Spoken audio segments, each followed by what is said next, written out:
Hello, I'm Alex Lindsay in the Department of Horticulture and Crop Science, and today I'm going to talk to you a little bit about emergence patterns, particularly with thinking about corn and soybeans as farmers are getting ready to plant, potentially as early as this week.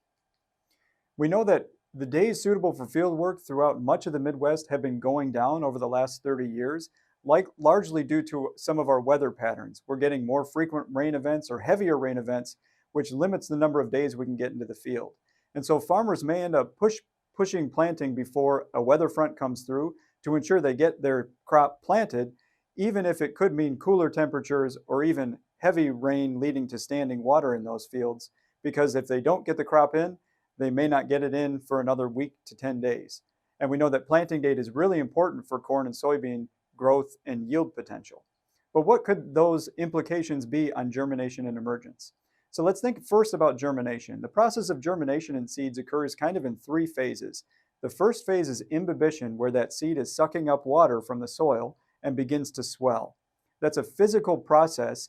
It starts to activate some of the metabolic processes inside of a seed, but it's mainly physical in nature. The next step is really where we see that metabolism kick up during the second phase of activation. And the third phase is active growth, or radical emergence is kind of the key for that. So then we start to see the radical come out and the shoot come out, which is looking to find the soil surface to break through that level. So what can we expect with regards to how long this process takes until we see emergence?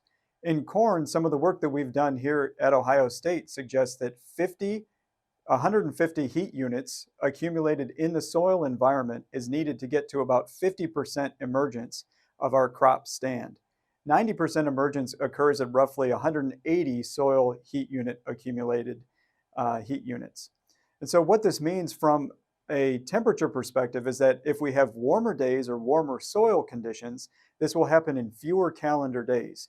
If the days are cooler, it's going to take longer calendar days for that emergence threshold to be achieved based on heat unit accumulation.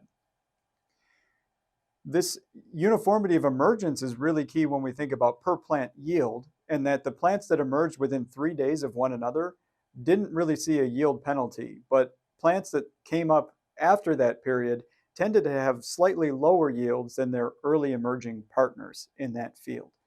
By no means were they weeds, they still contributed to the yield productivity of that field, but it wasn't as much as they possibly could. So when we think about corn, under cool conditions, we're going to have slower emergence. We get a lot of questions about imbibitional chilling, but this is really unlikely. That would really occur during that first phase of germination when the seeds are sucking up water from the soil. If the water is really cold, we might see imbibitional chilling injury, but that's really only susceptible for the first 12 to 24 hours after planting. What we're more likely seeing is cold injury from the cold temperatures after the seed has imbibed and is entered into that active growth phase. And so if you suspect we're having issues because of cold temperatures, I'd look at digging up some plants and looking for kind of that twisted mesocotyl in corn, like we see in the picture here.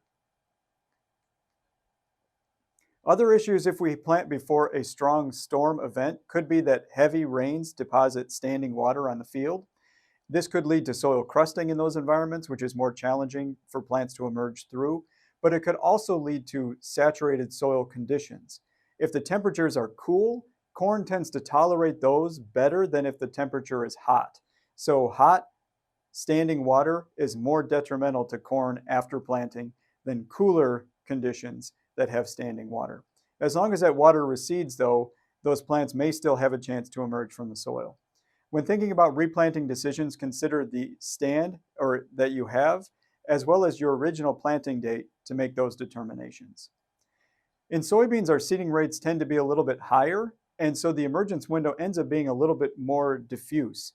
Some of those early emergers, as that growing point comes out of the ground, it may be susceptible to cold temperatures, but there may be others that can germinate later to help take those plants' place in the event of death because of cold temperatures. Cool temperatures does slow soybean growth and development, leading to longer periods of susceptibility at young vegetative growth stages to some pests like slugs. And it also could mean slower canopy closure being achieved, which could have implications from a weed control perspective. So in summary, emergence is really driven by soil growing degree days. The cooler the temperatures are, the longer that emergence window is likely to take as well. When concerns about stand do arise, you should check within the row for those seeds. Remember that imbibition or seed swelling because of moisture uptake from the soil will occur regardless of if that seed is alive or dead. And so what you really want to look for is if there's a radicle or a shoot that started to emerge from that seed to make sure it wasn't imbibitional chilling that caused the damage. You should look for patterns in the field because it could indicate other issues may be at play other than just stand viability due to seed issues. And always consider stand that's left and planting date as well as current date when making those replant decisions. Some resources to suggest you follow: look at the Ag Crops Team website and subscribe to the Corn Newsletter article. My information can be found here, and I am on Twitter. You can follow me at CropStressOSU.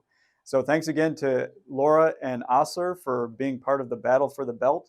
And regardless of who wins, I've enjoyed this experience. Hope you do too.